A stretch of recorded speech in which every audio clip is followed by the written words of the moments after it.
दर सपा अध्यक्ष अखिलेश यादव का बड़ा बयान सामने आया है, जिसमें उन्होंने कहा है कि सरकार के खिलाफ वोट के लिए साहस चाहिए।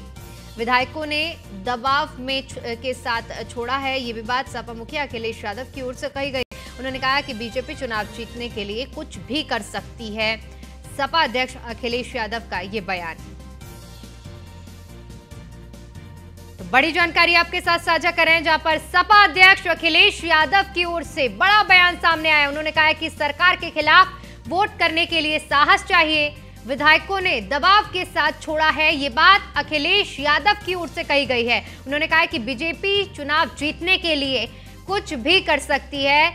तो प्रेस को संबोधित करते हुए सपा अध्यक्ष अखिलेश यादव का राज्यसभा चुनाव के बीच में ये बड़ा बयान सामने आया, जहां पर क्रॉस वोटिंग को लेकर, विधायकों के वोटों को लेकर उन्होंने कहा कि सरकार के खिलाफ वोट करने के लिए साहस चाहिए।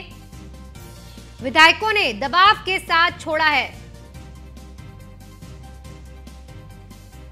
वहीं इसी खबर पर ज्यादा जानकारी के साथ हमारे संवाददाता एसके वाजपेयी हमारे साथ जुड़ गए हैं। एसके, देखिए, सबसे पहले अगर बात करें सपा अध्यक्ष अखिलेश यादव का ये जो बयान, अपने आप में बड़ी बात उन्होंने कही है कि सरकार के खिलाफ वोट करने के लिए साहस चाहिए।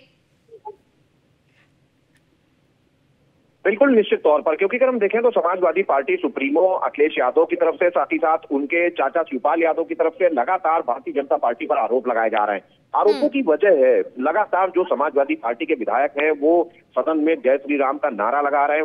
उसके भी तस्वीरें हम अपने दर्शकों को दिखाएंगे और उस नारे के जरिए कहीं न कहीं एक मैसेज देने की कोशिश जो है वो लगातार समाजवादी पार्टी और उसके जो नेता हैं उनकी तरफ से की जा रही है कि भारतीय जनता पार्टी कहीं न कहीं जो लोग हैं समाजवादी पार्टी के, उनको प्रलोभन दे रही है। उस प्रलोभन के जरिए से कहीं न कहीं उनके वोटर्स को डिस्टर्ब कर रही है। हालांकि इस तरीके के आरोप अखिलेश यादव ने लगाए। उन्होंने यहां तक कहा कि जो कांटे बोता है उसके लिए भविष्य में कांटे ही होंगे, और जो समाजवादी पार्टी के विधायक सपा के टिकट पर जीत कर आए हैं वो अगर इस तरीके की वोटिंग करते हैं तो भविष्य में कहीं न कहीं इसको भी देखना होगा। हालांकि बहुत सारे आरोप समाजवादी पार्टी की तरफ से लगाए गए हैं, लेकिन समाजवादी पार्टी के ऑप्शन में बीजेपी की तरफ से लगातार कहीं न कहीं ये बयान दिए जा रहे हैं, चीजें कही जा रही हैं कि जो अंतरात्मा की आवाज पर विधायक वोट कर रहे हैं वो उनका खुद का अपना अधिकार है कि वो किस पार्टी को वोट करते हैं। इसके लिए किसी पर दबाव नहीं बनाया जा सकता, और भारतीय जनता पार्टी किसी को भी कहीं न कहीं ना दबाव बना रही है, ना किसी को जबरन वोट करा रही है। जिसकी जहां इच्छा है वो वहां पर वोट कर रहा है। निश्चित तौर पर दोनों तरफ से आरोप प्रत्यारोप का दौर जरूर चल रहा है, और इस दौर के बीच में जो बीजेपी प्रत्याशी है वो कहीं न कहीं जीतता हुआ दिखाई दे रहा है। बिल्कुल, इसके साथ ही साथ देखिए, आरोप प्रत्यारोप का दौर लगातार जारी है। बीजेपी अपना पक्ष रख रही है, समाजवादी पार्टी का अपना पक्ष है, लेकिन बड़ी जानकारी ये भी जो अभी सामने आ रही है कि पल्लवी पटेल भी अब तक मतदान के लिए नहीं पहुंची हैं।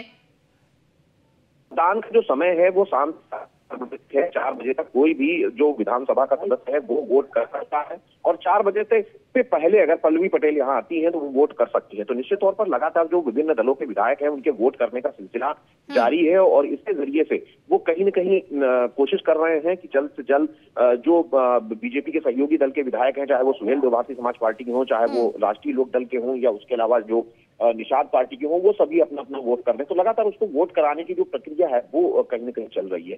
तो निश्चित तौर पर अभी वक्त है, अगर पल्लवी पटेल को वोट करना है तो जाहिर सी बात है कि 4 बजे तक वो वोट कर सकती है, क्योंकि 4 बजे तक अभी समय है उनके पास में, क्योंकि अभी 12 भी नहीं बजा, 4 घंटे से ज्यादा का वक्त अभी भी सभी सदस्यों के पास वोट करने के लिए है जो वोट करना चाहते हैं। हालांकि ये जरूर सवाल है कि पल्लवी पटेल को लेकर जिस तरीके से सवाल उठे थे वो किस पार्टी को वोट करेंगी, ये बड़ा सवाल है। जी, बहुत बहुत शुक्रिया इसके आपका हमारे साथ जुड़ने के लिए और इस जानकारी के लिए।